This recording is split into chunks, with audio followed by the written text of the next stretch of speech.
Join us this new year for new conversations at the Commonwealth Club.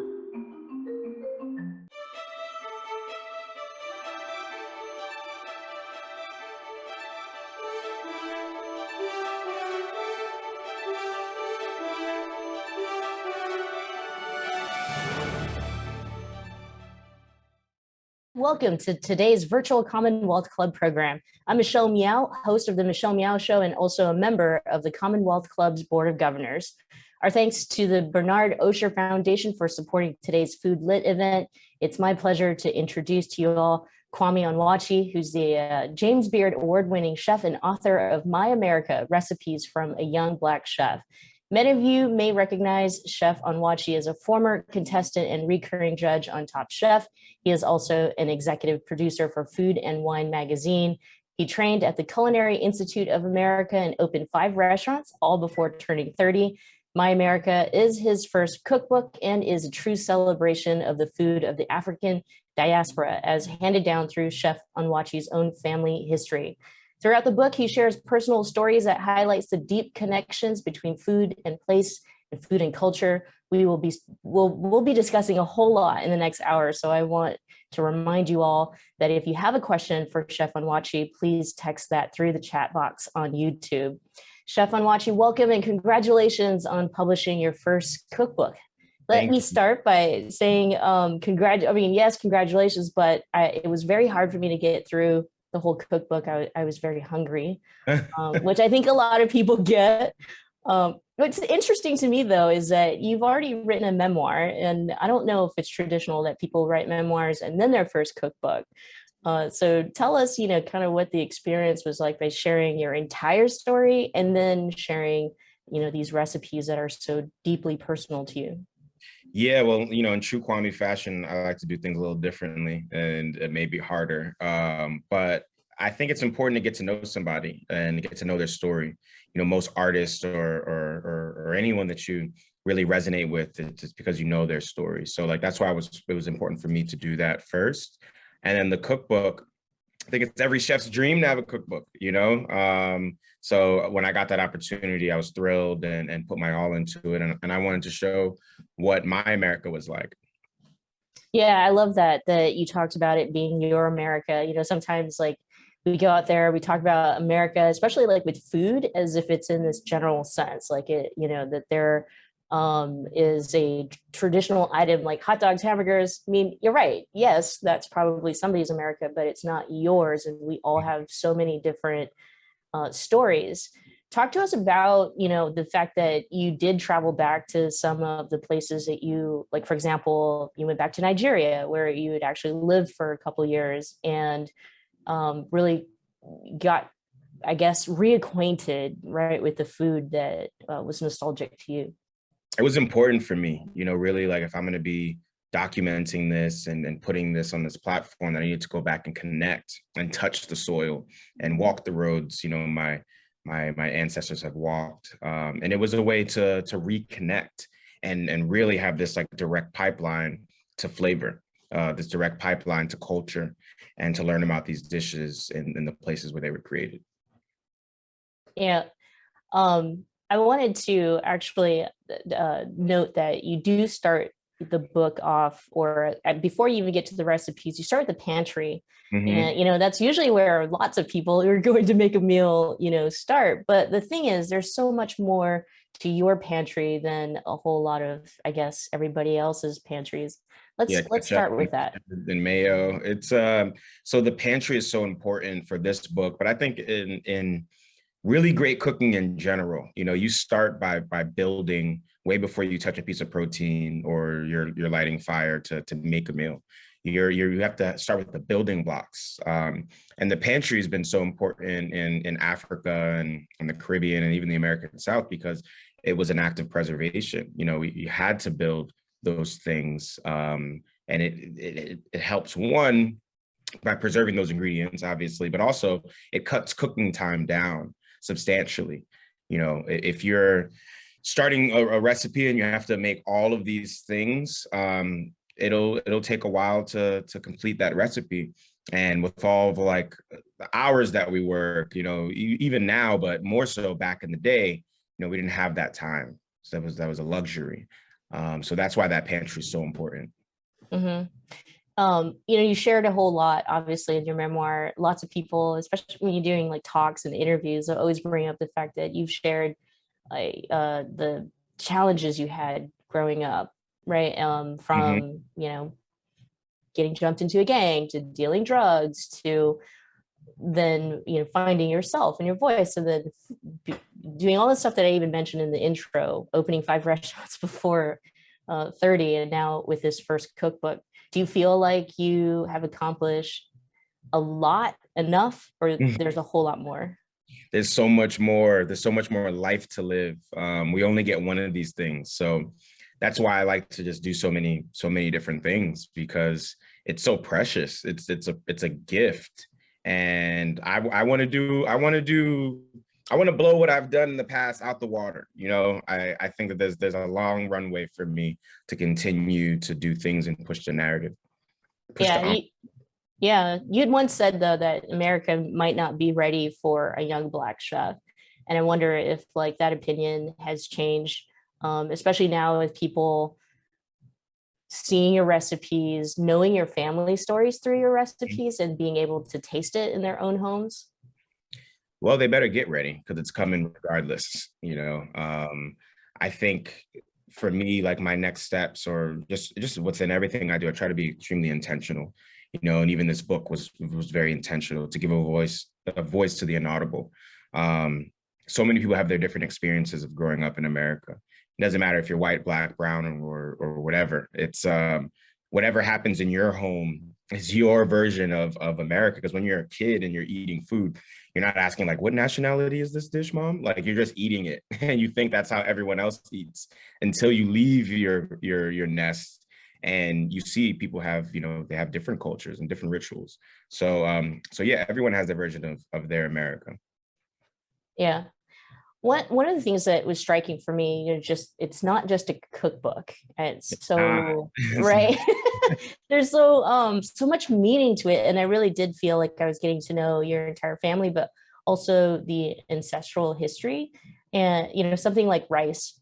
In my culture, rice is super spiritual. It's religious, but I never actually was able to articulate that right to like people. In fact, I've got sticky rice cooking later for dinner, and you had this great way of talking about rice and its connection to your own ancestral history, but also the history of here in America. Let's talk about what you wrote. You said so much of diaspora cuisine, not just from the American South, but from the Caribbean too, as well as African cuisine itself, has been influenced by the slave trade, such as rice. Let's get into that a bit more. Yeah, I mean, rice, it's bittersweet. A lot of slaves were taken because of their knowledge of how to grow rice. It was a huge cash crop in America, and they really couldn't figure out how to do it right. So they brought the people over that did, and with them came, came their culture, came their practices, but also their food ways. So rice, there's like, and that's why I also say like you can't talk about American food without talking about West African food, because all those ingredients that came over here, from watermelon to rice to okra to bene seeds, to collard greens, all of those things are now considered ubiquitous with American food, but those have West African origins, and rice being one of the big ones.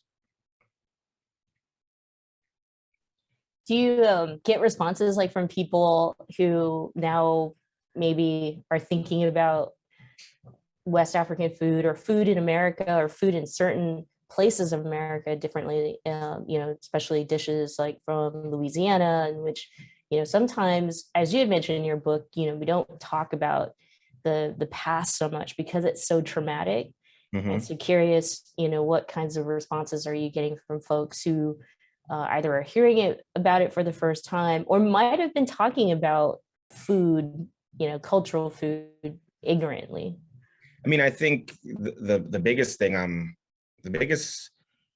that I'm hearing is that people are so interested that of the stories of how these dishes originated, like the story of like jerk chicken, how it came it's a dish born of freedom, of people escaping slavery and trying to hide their locations. So they dig pits and they put the coals and they put the chicken on top and they covered it so the smoke permeated it, but it also helped preserve it. And now it's still a staple, you know, it's a dish that everyone knows, jerk chicken. So, but people don't know these stories. And that's why I've been, it's just been overwhelmingly like positive and supportive of this piece of work, because it's like you said, it's not just a cookbook.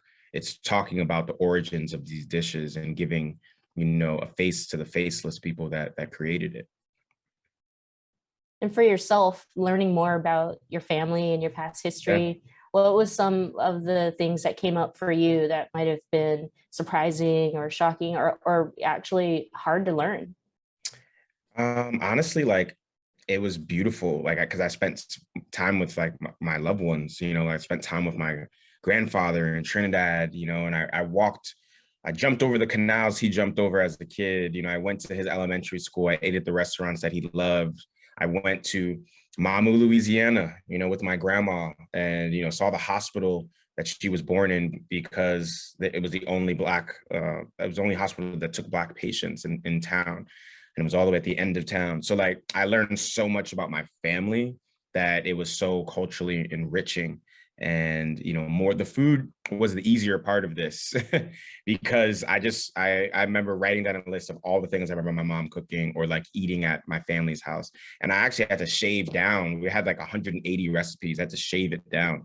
So I was like, damn, like I ate really good as a kid, you know, it showed me that. But it was really the stories of all these things and getting into it that was so beautiful. So at the end of the day, it made me feel more whole than just cooking the food. Did your relationships change any, you know, and know that again, like you shared a lot in your memoir, you shared a lot about the challenges and even, you know, the relationships, your family relationships. But after getting to know a whole lot more, and especially through food, wondering if the relationships also changed. Yeah, we all became closer. You know, these I call out things in this book, like my grandfather's sardines, or my grandfather's like whitefish salad, or my grandmother's zucchini bread. You know, it's like I'm able to like give them the credit that they deserve, that they may not have had. And it's just because I just enjoyed their food, you know, growing up, that I think everyone else should be able to have access to these recipes. You say in the cookbook, you say that gumbo is my first love and all my love in one pot. What do you mean by that? Oh man, gumbo just means so much to me. It was a dish that like my mom would make for like, we didn't have a lot of money growing up, but my mom could cook, you know? So like it would, what do you want to eat for your birthday? You know, what do you want for Christmas? What dish do you want? And oh, it was mostly gumbo, you know, gumbo and fisherman's pie, honestly. But gumbo was the thing that brought us together. And it was like this act of love and kinship that, like, you know, I would be chopping the onions, my sister would be like stirring the roux, my mom would be making the shrimp stock, and it all came together. So it's like all of my family in this like one beautiful pot of soup. Now I want gumbo. Now I want gumbo. I want gumbo. Yeah, there's over 120, you know, 25 recipes, I think, in this cookbook. And I'm wondering if you left some out, or if there are some recipes that you wish made the book that didn't. Yeah, I mean, I make these Brussels sprouts, these suya Brussels sprouts with like chili honey that are really great. I do this suya short rib that's like amazing. So there were certain things that I just couldn't fit in there that also like it didn't weave in. I really wanted to tell the dishes of like my family. So like that'll be in the next cookbook. That means there's another one coming up. My America, recipes from a middle-aged Black chef. Middle age, I feel like you're just getting started, but obviously My next book, the next one. Yeah, you know, the next one. It's a while. Yeah. How long did this you know, cookbook, how long did it take? 2 years. Yeah, it takes Yeah. time, you know, from the proposal, from like, then the route, you know, we did the recipe testing while I was on Top Chef judging. So like they would ship these giant packages to me with like all the different courses labeled. And I would have, after like judging an entire cooking show, I'd have to then go and like eat 12 different dishes. So it was a lot, but it was fun. So while we're on the subject of judging food, I'm always curious. I mean, the shows are super entertaining, and I think the most entertaining part is obviously, people like yourself who are in the shows, you're talented. But when it comes to like judging the dishes, like what's that like? What do you like? Is it are you looking at it from so many different angles? I mean, it really just comes down to, is this food good?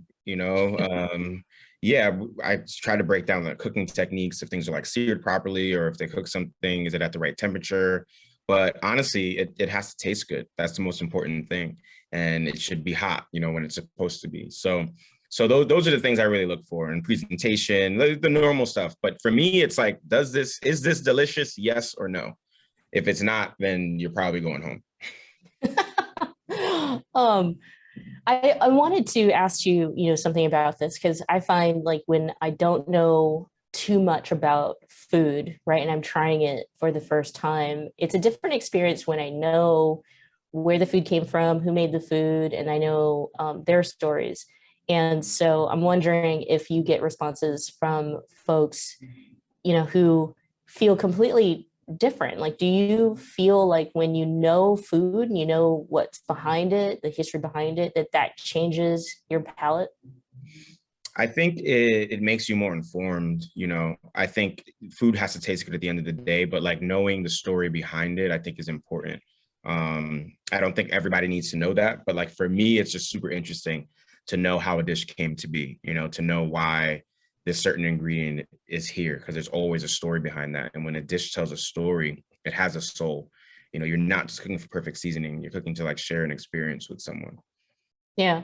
In America, it's I think when I talk about food, I sometimes trip up with trying not to always talk about food as if it's something you take for granted, because I know, so many people, their experiences, their migration, the exploitation of, their selves or bodies, this is all part of America's history and culture. So specifically talking about, America and food, and how do you think that would become way more responsible, and that we should be like when we're thinking about food, and that it's not just right this thing that shows up at the table? Yeah. I mean, I think that there's a couple of ways to look at it. Like there's, first of all, there's so much food insecurity in America as is. So like respecting the ingredients and like not wasting food, I think is something that all human beings should do. But also like the price of food, I don't think we charge enough for it, like especially like in restaurants, because people complain about, a restaurant isn't they don't give a workable or living wage. And that's a big reason, because we're not able to add on like what a clothing company can add for a shirt that costs them 50 cents to make. They can charge whatever they want. But in a restaurant you can't really do that. So yeah, I think being more responsible with food is life. Food is, it's the only art form we ingest, but it's also what keeps us alive. So knowing more about that in all different aspects are really, really important and integral to the fabric of humanity. We already have some questions coming in from the audience, so thank you so much for sending them. And if you have more, keep them coming. I'll start with one here. What would your cheat day meal be? Ooh, man, I love chicken wings and pork fried rice from Chinese takeout spot. That's like my cheat meal day. But every day is a cheat meal to me. I eat whatever I want.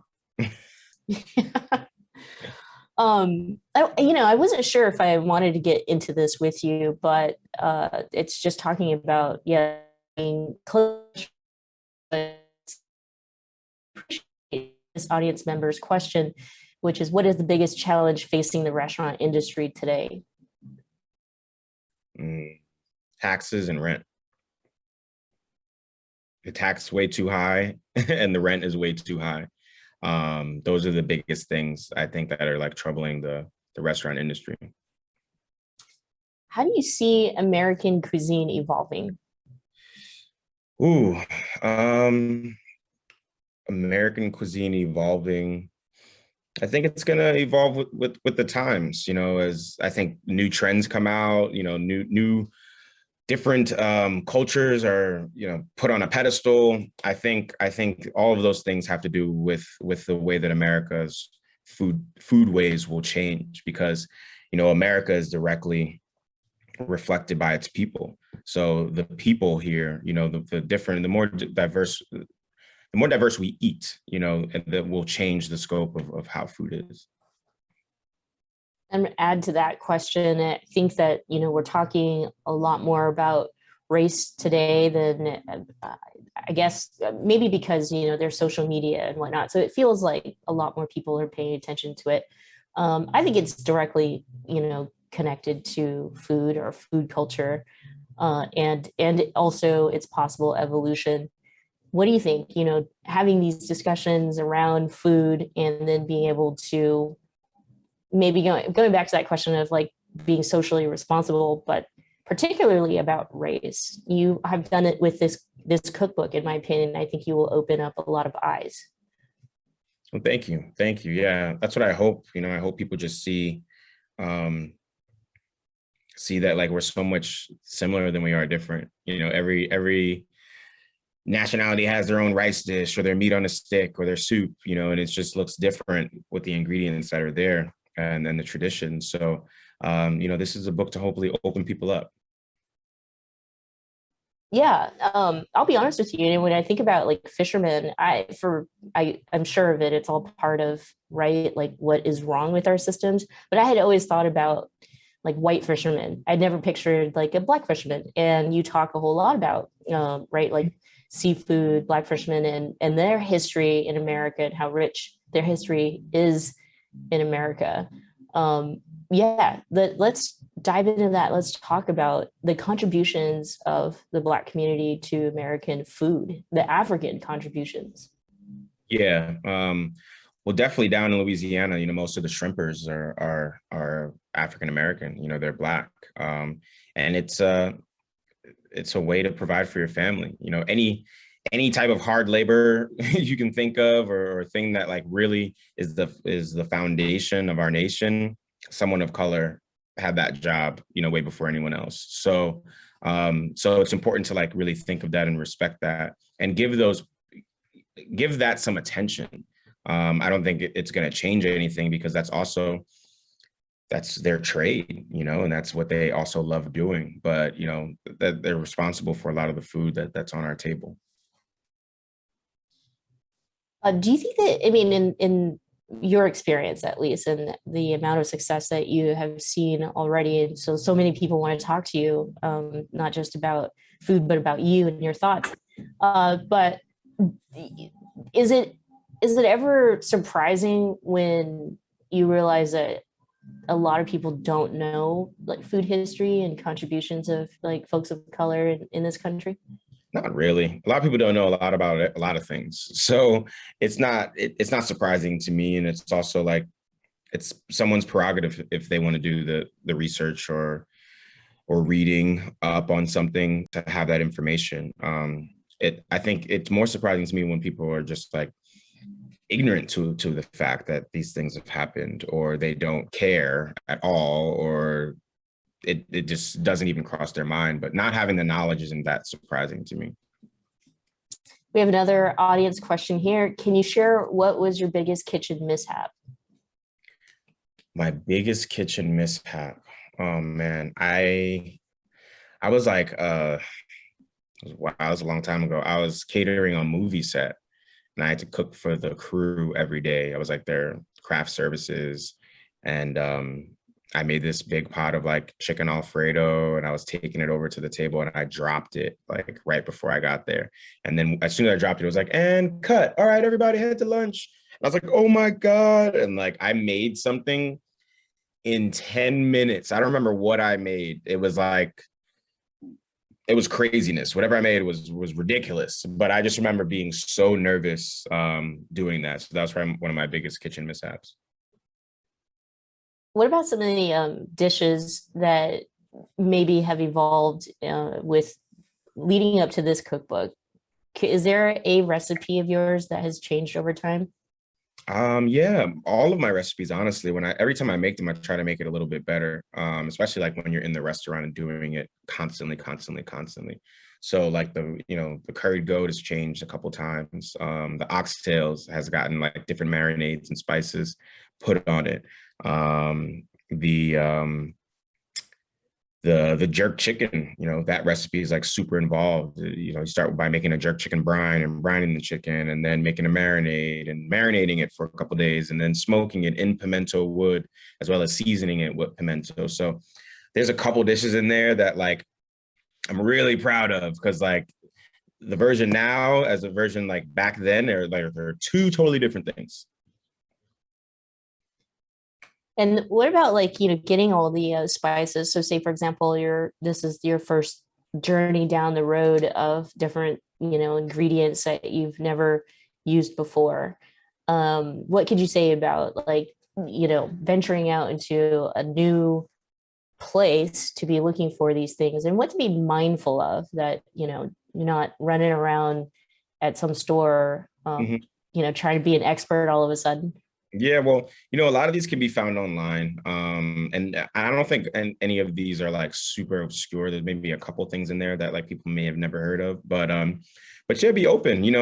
I tell people this all the time, and they're like, "Oh my God, I'm so like nervous to like cook these recipes. Like, is it going to be good?" I'm like, you're not on the operating table. It's just dinner. So have some fun with it. If you can't find one pepper, replace it with another. It's just a guideline. That's what a recipe is at the end of the day, because you're eating it. So make sure you're making it for yourself.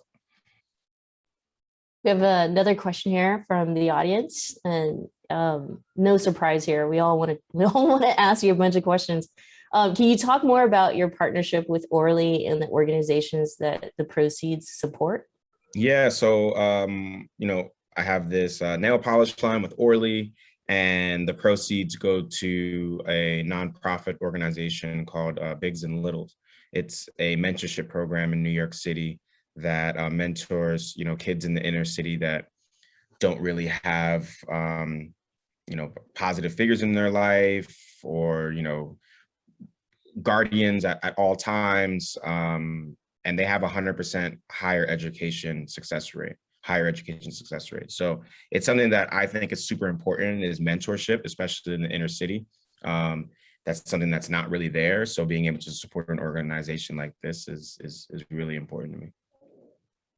Near the end of the cookbook, you do mention that, you're getting ready to move to Los Angeles. I imagine you're already in Los Angeles. Mhm. But moving from New York City, I mean, so much of the recipes in the book are from your experiences growing up in the Bronx and all that stuff. And so I was just wondering, was it hard to leave? Have you found, No, I love LA. LA is yeah. great.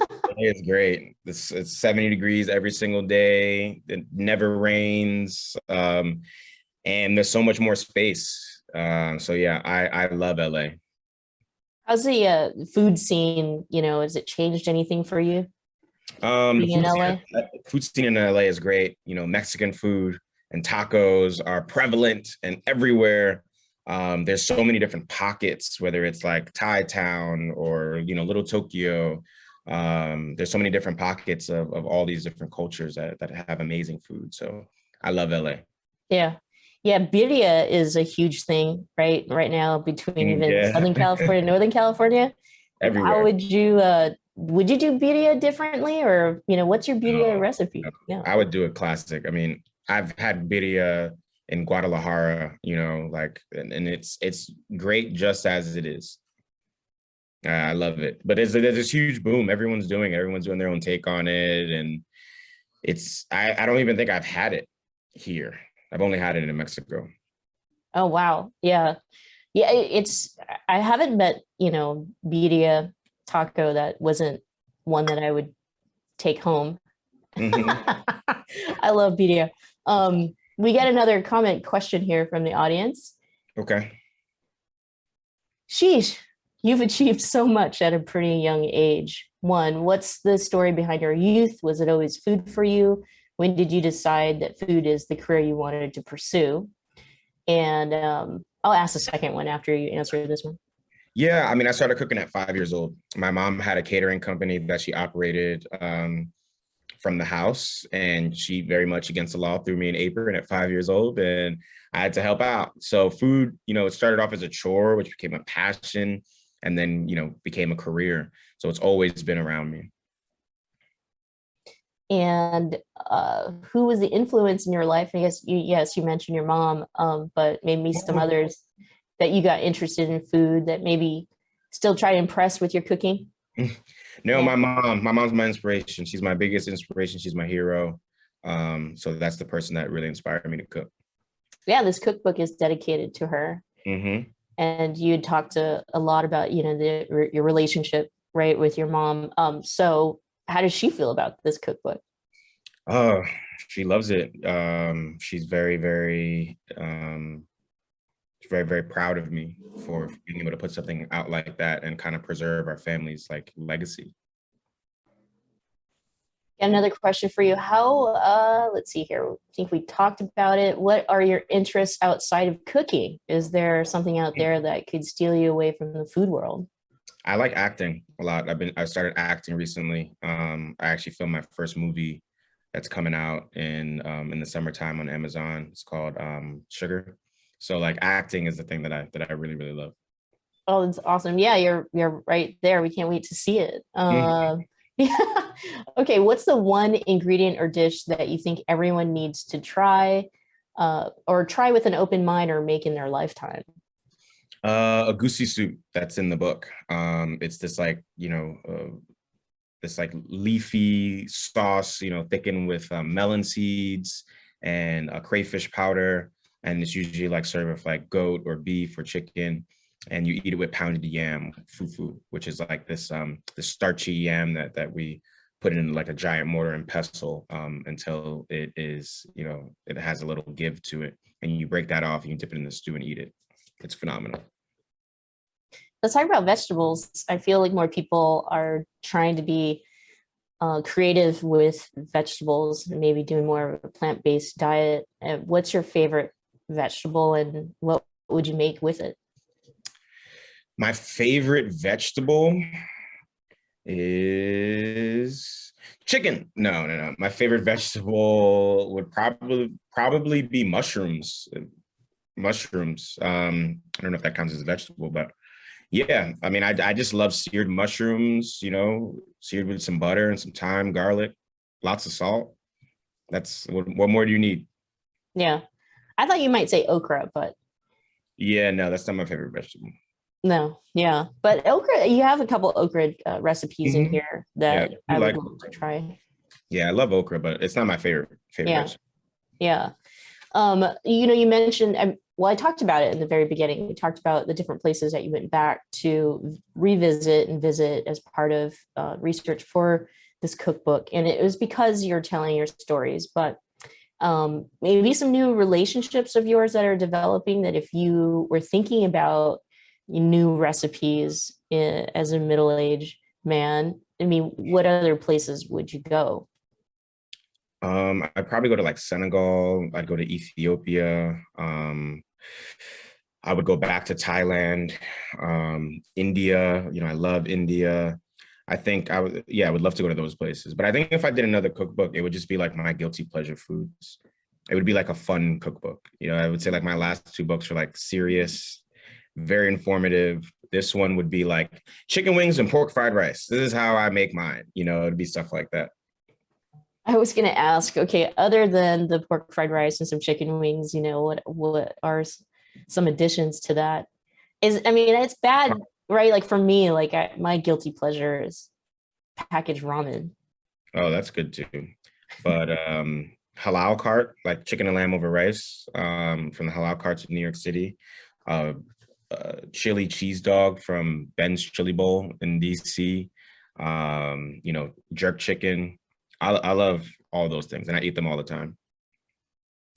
Some more questions coming in from our audience here. How has the pandemic affected you personally? Preparing and enjoying food is such a social experience. Have you found that COVID has changed the way you're able to share your craft? No, not really. I'm able to cook. The world's back open again. I think it was different during the pandemic for sure, but now that we're back, we're back, baby. we're outside. Yeah. What's the best piece of advice that you've received, and who is it from? And what advice would you like to pass on to young, inspiring chefs? Best piece of advice I've received is to go into every single failure with the same enthusiasm, meaning like never give up. Like you never know what's going to be successful, and that's what successful people do. And I would give the same advice to a young chef. We touched on this, but it's a question from the audience. So I want to respect that. But the different food culture from the East Coast to the West Coast. The different food culture from the East Coast to the West Coast. I mean, the West Coast has amazing ingredients. Their growing season is like year round. So the access to such great produce is like what I really equate with the West Coast. And I think the East Coast is just like, one, there's like lots of walkable foods like hot dogs and a slice of pizza. But yeah, I mean, they're both different. They both have different people there, and different influences in the culture. And we talked about a possible, second cookbook, but again, I'm just so fascinated and also appreciate the fact that you put yourself out there with the first memoir. Do you have any thoughts about, additional follow-up to that first memoir, and what experiences would you include if you were to do it? I would need some time. The first memoir was, 25 years of my life. So I would have to wait, for another 25 probably before I wrote another one. But it would be about, I don't know, who knows? Probably my experience of doing like multiple things, not just in the food world, opening businesses, being a media personality, still opening restaurants, acting, like all of those different things is probably what I would cover. Yeah, I find that so many people always want to keep talking about the fact that you overcame your challenges, especially around the, selling drugs, and how do you go from selling drugs to opening up a bunch of restaurants, all under, 30. So maybe that, yeah. What's that? It's all a hustle. Selling drugs, selling plates, the same thing. But also, I think drug dealers are like, they're very efficient business people. And, a law one day can say you can do one thing and can't do the other. So, look at weed, for example. Like America is capitalizing off of this cash crop that they were imprisoning people for, nonviolent crimes for very long periods of time. And now it's legal. So I wouldn't change anything that was part of my journey. Like it all helped me be the person that I am right now. Couple more questions here. Who is impressing you these days locally, and where do you look forward to eating? I haven't really had my finger on the pulse, to be honest. I have my favorite restaurants that I just go to all the time. Like I have this restaurant called We Jammin'. It's a Jamaican spot in LA. I have a place called Fish Cheeks, a Thai spot in New York City. Um, you know, there's a spot called Share Share. It's an Ethiopian restaurant in Washington, D.C. So I have like my restaurants that I go to that I'm excited about. But, there are some young chefs. Like I have this event called the Family Reunion that I do. It's like a 4-day food festival that celebrates Black contributions to the food industry. It's with Food and Wine magazine. And I get like a lot of like up and coming chefs and like a lot of chefs like that are just like legends as well. So, I love Tiffany Derry's food. I love, Rodney Scott's food. I love Gregory Gourdet's food. And then there's some like new people like Charlie Mitchell out in Brooklyn. There's Martell Stone in Washington, D.C. So there's a lot of people doing some fun stuff around the country. And you mentioned before you don't want to be known as a celebrity chef, but I mean, you are a celebrity. You are a chef. You are these things.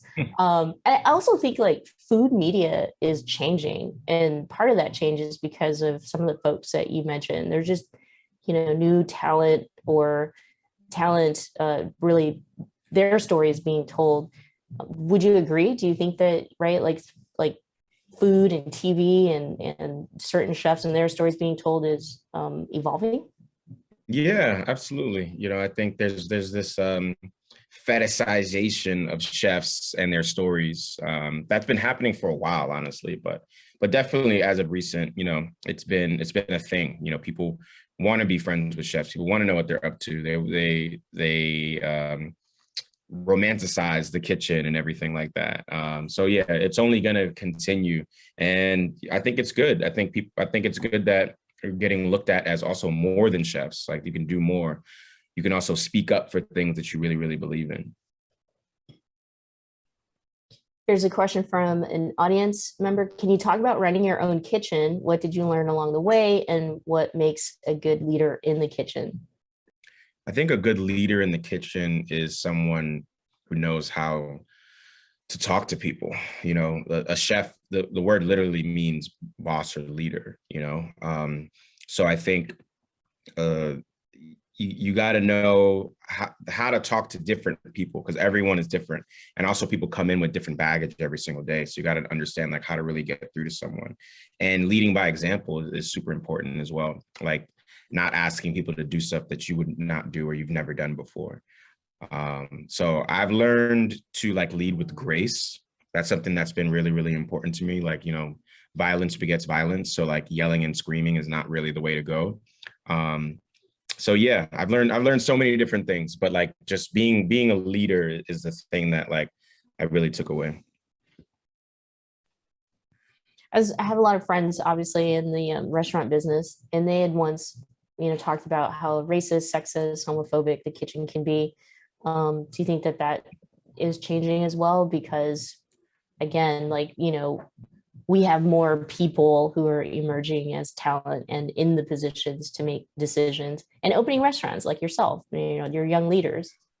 I think there's more awareness to it. I don't know if it's changing everywhere. I'm not in every kitchen, but I think there's more awareness to it. So you can't get away with certain things that you used to. And I think that's what really needs to change in the industry is how people are treated, how people are compensated. But yeah, things are changing because we're talking about it right now, and people used to never talk about those things. So it's getting better, but it still has a long way to go, because even if it's just a little better, doesn't mean that that's like where it needs to be. So the San Francisco Chronicle, and you open up, the book, there's a thing here that says that you are the most important chef in America. I agree.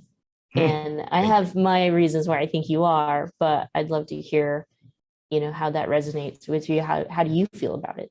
I mean, that's a heavy crown. I was very humbled hearing that. It's not something I put on myself. So, but it's I think all of us that have a platform should be using our voice for something, to advocate for something, and everything we do should be done with intentionality. There should be some philanthropic arm to whatever it is that we're doing. It shouldn't just be about capitalism and gimme, gimme, gimme. It should be about taking care of our brothers and sisters, around the country and world. A few more questions here. While we have time, I'll go ahead and ask them for our audience here. Could you tell us about being a judge on a TV cooking reality show? I know I asked you that, but is the food that we're seeing being prepared really, really good when you taste it on the show? Are you frequently impressed when judging TV shows? Sometimes it's good and sometimes it's bad.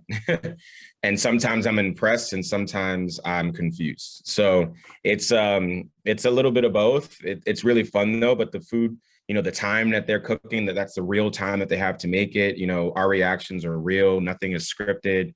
It's a real competition, and it's tough. Take it from me, I was there on the other side of that table. I'm glad I'm on this side of the table now, but it was tough. Are you even able to focus on being, the chef, like when you're in these like cooking shows, or are other things going on through your mind? Like I could imagine being like, oh, do I look good on camera? How do I sound? And all of a sudden I'm not really focused on my dish. That's funny. Yeah. I mean, it's hard. There's a lot going through your mind. You have cameras in your face. You have producers asking you questions. You have a clock that is continuously going down, and the time seems like it's going twice as fast. But you got to dig deep, and you got to get creative, and you got to trust your instinct and your intuition, and try to remind yourself that all the things that made you who you are is the reason why you're here. So just cook your food and cook with soul. I Think about some of the most successful chefs on TV, and like sometimes people gravitate towards the American Dad or the barbecue dad, kind of a chef on TV. But what do you think makes a successful chef on TV? Because I think it's a little different than say just saying I'm a Yeah. successful chef. I think you have to really know how to cook. I think that's like really, really important to be a successful chef on TV, because it's just as nuanced. You know, you need to know exactly what you're talking about. You need to be able to do what you're like judging people on. So I think those things are like incredibly important. Is like um, actually like having your craft like honed. You know, having worked on that first before you then get on TV. Because I see, you see a lot of chefs that are on TV and they're not on TV, in and out, flash in the pan. And I think like really focusing on your craft is like the most important thing. And then that's just an extension of you. Another good question here. Besides family members, did you have mentors in the food restaurant industry? What did you learn from them? I didn't really have many mentors in the industry. I mean, I had some mentors in culinary school, like Bruce Mattel. But it was like more of like a sounding board, going to them and like talking to them about my options and like what path should I take, but I didn't really have any mentors that were like literally like next to me with a knife, showing me things like that were there. Besides my mom. My mom is my mentor.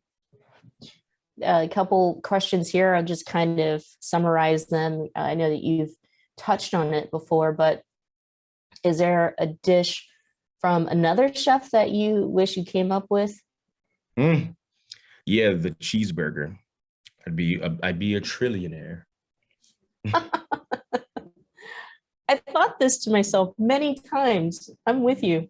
Mhm. And yeah, I know that we had talked about in some other places that you would want to travel to, but this particular question, is there a country you'd like to visit, such as Cuba, Japan, maybe the Middle East somewhere?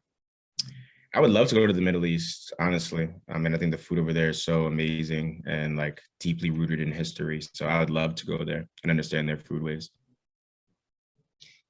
Let's see here. And do you want to actually, I want to go back to your book. You write that, the book is an exploration of the past of individual lifetimes and societal lifelines told through recipes.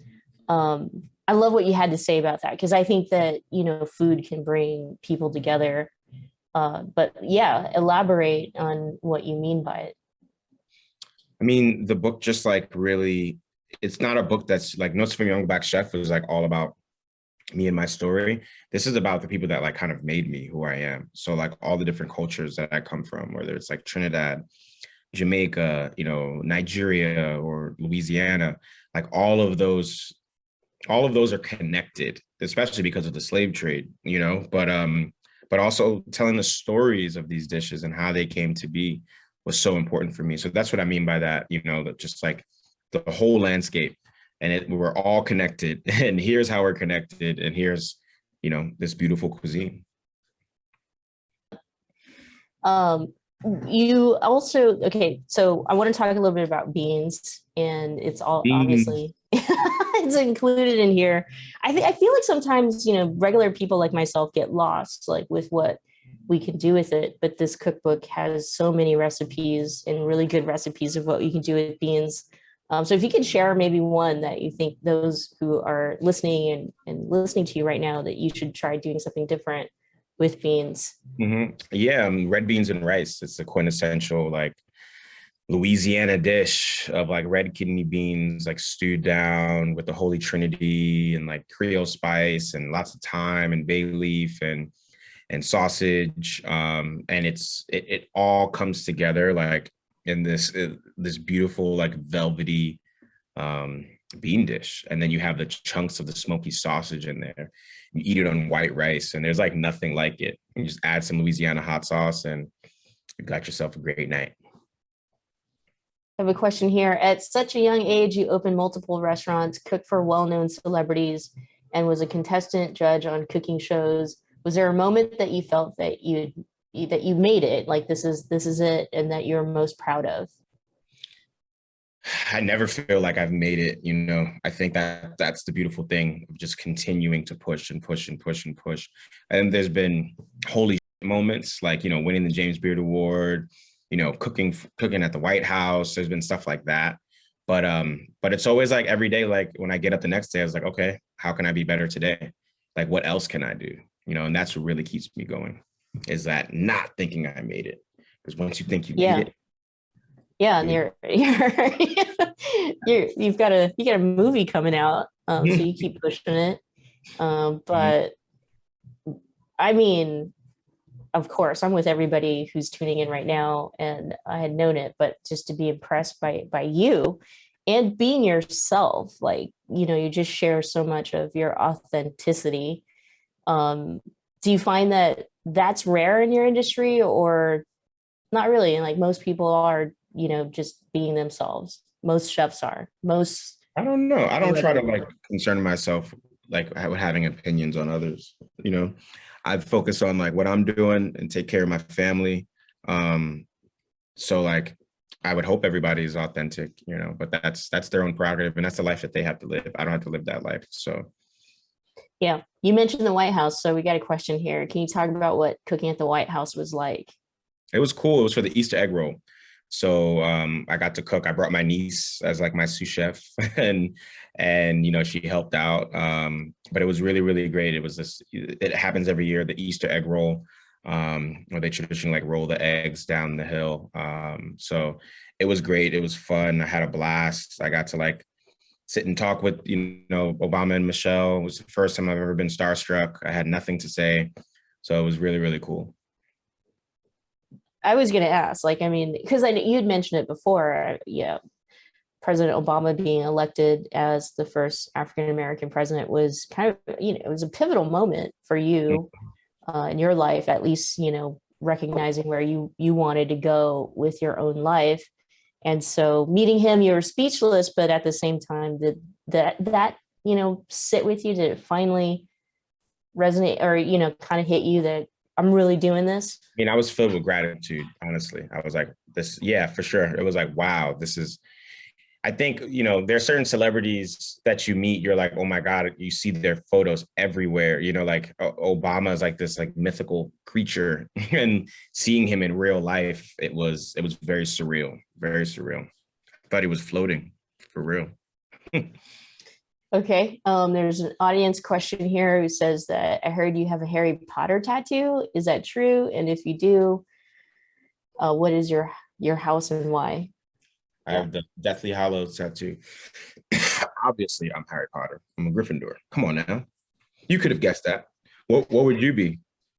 What house Me? would you be in? Yeah. Or the audience, or the person who asked the question. Both Um, of you. I'm not a Harry Potter fan. That means you'll be Hufflepuff.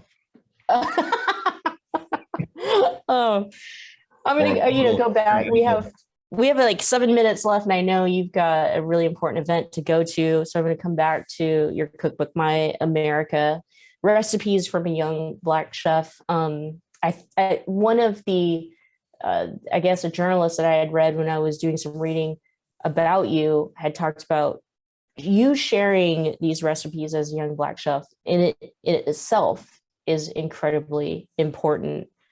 Um, you know, why do you think that is?